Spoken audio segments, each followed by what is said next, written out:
Қайырлы күн баршаларыңызға, қалдарыңыз қалай? Дендеріңіз сау, аман есенсіздер ме? Барлығы жақсы болатын болса, онда бүгінгі видеомызды бастайық, Бүгінгі видеом қалай сатып алуға қабілеті бар целевой аудиторияны табу. Осы туралы болмақ. Өйткені рекламаны жібермес бұрын біз дұрыс целевой аудиториямызды таңдап алуымыз керек. Біздің товарымызды қандай адамдар сатып алуы мүмкін? Соны білген маңызды. Енді осы тақырыпқа байланысты қазақша ютубта контенттер аз екен.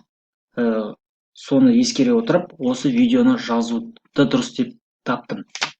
Каналға қолдау ретінде каналға жазылыңыздар, және каналдың подписаться деген кнопканың жанындағы қоңыраушаны басып қойыңыздар. Сол кезде әр жексенбі күні сайын сіздерге менің каналымдағы social медиа маркетингке байланысты, интернет маркетингке байланысты пайдалы, ең бастысы қолдануға болатын ақпараттарды сіздерге беретін боламын. Ол ақпараттарды сіздер апта сайын көре алатын боласыздар.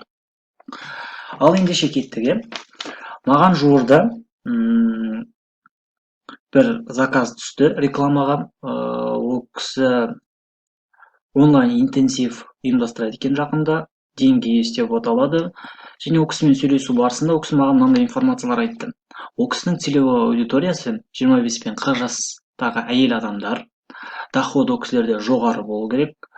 Тұрмысқа шыққан, отношенияда, жуырда тұрмысқа шығатын әйел адамдар. Ол кісілердің интересі бойынша ол кісілер курс, коучингтерге, онлайн семинарларға жиі қатысады. Және психология, личностный рост, саморазвитияға қатты көңіл бөлетін әйел адамдар. Ал рекламаны ол кісі Ақтау, Атырау, Шымкент, Алматы, ірі қалаларға жіберуді маған өтінді. Ал енді сол бойынша қазір рекламаға целевой аудиторияны таңдайтын боламын. Менімен бірге өздеріңіздің қандай кәсіптеріңіз бар? Мені шаблон ретінде алыңыздар да, өздеріңіздің сол шаблонға өздеріңіздің кәсіптеріңізді қойыңыздар да, рекламаларыңызды жібере беріңіздер. Қазір менімен бірге бір қайталаңыздар. Ал ендеше кеттік. Ол үшін біз Facebook'тағы ADS менеджерде аудитория деген батырманы басамыз. Аудитория деген батырманы басқанда осы целевой аудиторияға келеміз. Создать аудиторию дейміз. Оның ішінде сохраненная аудитория.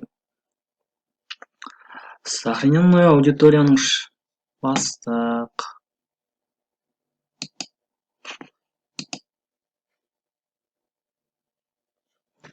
Енді бізге ең алдымен өзімізге барлығы түсінікті болу үшін аудиторияның атын жазып алайық. Қандай аудиториямыз болсын, мысалға марафон. Жоқ, марафон емес. Семинар болсын. Семинар номер 1. Бірінші целевой аудитория. Ал енді біз мына жерде қалалар таңдаймыз. Бізге қандай қалалар керек болды жаңа? Бізге Батыс, Ақтау,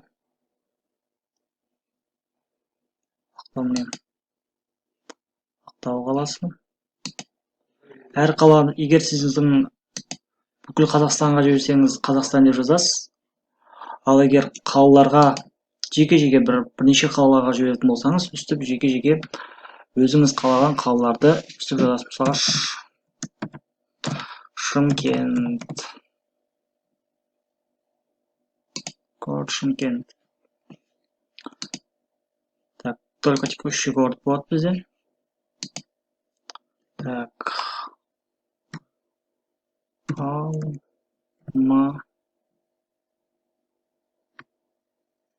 Алматы. Алматыға жібереміз. Текущий город Алматы.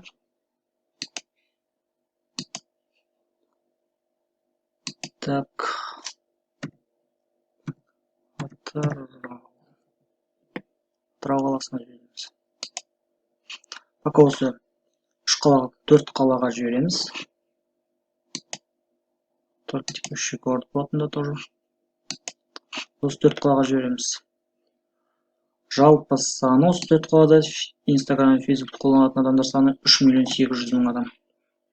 Енді бізге осының ішінде так 25-тен 40 жасқа дейінгі әйел адамдар керек осы.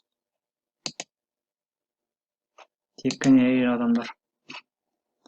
Онда қанша болды? 1.200.000 адам болды. 1.200.000 адамға жібермейміз. Соның ішінде ең керекті адамдарға жібереміз. Бірінші психология қызығатын. Психология.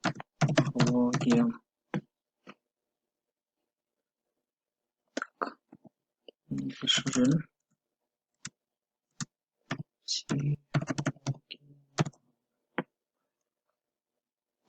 Не, социальная психология. Енді осы жерден Facebook өзі социальный психологияға байланысты рекомендациялар беріп отырады. Так. Личность ростында. Дәл осылай сіздің ең алдымен тауарыңыз нені, клиенттің қандай проблемаларын шешіп береді. Вот содан бастап тауарыңыз қандай товар, ол товарды қандай адамдар алуы мүмкін. Дәл соны ең бірінші анықтап алыңыз. Мысалға самопознание, отношенияға байланысты, психологияға байланысты тренинг болғандықтан психология қызығатын, өзін дамытқысы келетін әйел адамдарға жіберемін енді. Соның ішінде так, онлайн семинарға, ол онлайн болғандықтан онлайн семинарға баратын адамдар. Так, мастер-класстарға да қатысатын адамдар. Тағы қандай? Бизнес-образование, семинар. Коучингтарға баратын әйел адамдар. Енді бұл көрейік қанша болды? 450.000 адам болыпты. Бұл бізге қажетті жоқ. Енді біз тағы бұл біз үшін тым көп. Сол үшін біз оны тағы да сузить ететін боламыз. Енді біз интерес бойынша сузить етеміз ол кісілерді. Мысалға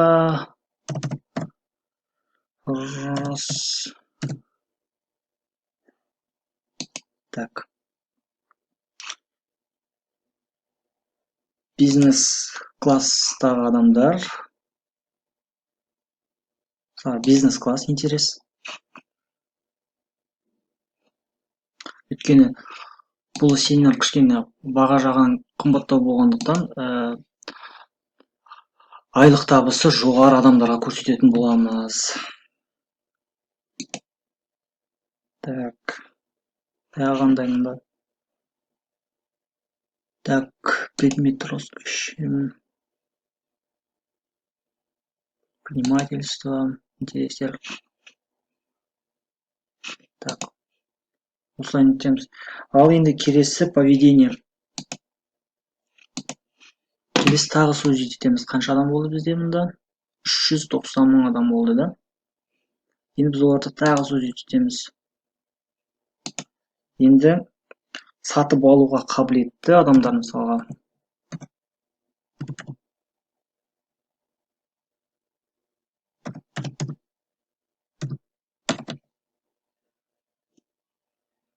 Так.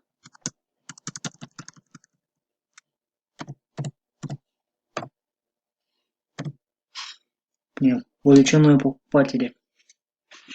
Бұл көбінде осы социальный сетте көп сатып алатын адамдар осылар жатады. Онлайн покупка жатуы мүмкін. Так, покупка. Енді тағы ішінде саған жиі границаға шетелге шығып демалатын адамдар тоже ол кісілерде өткен ақша болады ол кісілерде. И сол кісілерге де жібереміз. Жиі саяхатқа шығатын адамдар. Ал енді көрейік қанша болды екен. 380.000 адам болды. Енді біз бұны тағы сузить етеміз. Енді бұл кісілердегі адамдар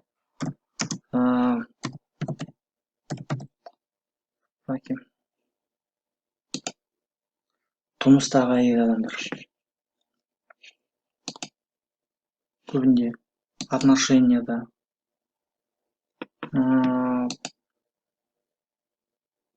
Скоро помолвлены.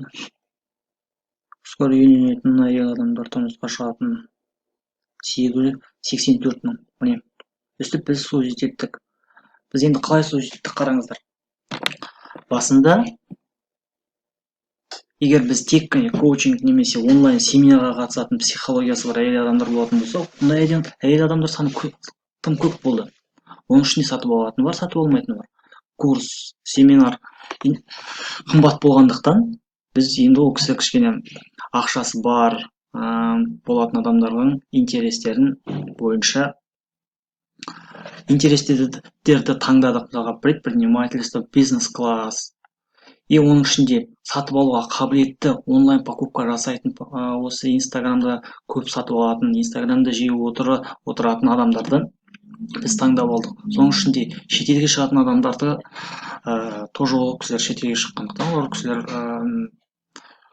осыландай онлайн семинарларға, коучингтерге көп қатысады, және ол кісілерде ақша болады. Сол себепті шетелге жиі шығатын адамдарды таңдадық. Соның ішінде бізде проблема отношенияға байланысты және семейный проблемалары бар адамдарға көбінде осы коучинг жақсы өтетін болғандықтан үйленген, тұрмыстағы, отношениядағы және жақын арада тұрмысқа шығатын әйел адамдарға жібереміз. Сонда жалпы 3.800.000 адамның ішінен біз сузит етіп, бізге қажетті сатып алуға қабілетті 84 мың адамды таңдап алдық. Facebook бізге осындай мүмкіндік берді. Енді біз осыны сохранить етеміз. Келесі жолы реклама жіберген кезде осы интерес бойынша реклама жіберетін боламыз.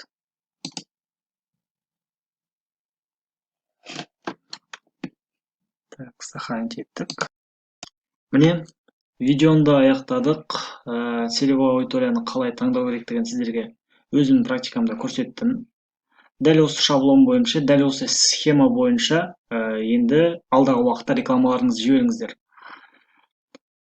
Бұл таргетте рекламаны тиімді және өте арзан жіберудің тек бірақ жолы, осындай көптеген лайфхактар жолдары өте көп. Алдағы уақытта сіздерге айтатын боламын. Бірақ қазір мен сіздерге осы видеоның астында чек-лист қалдырамын сіздерге. Ол чек-листтер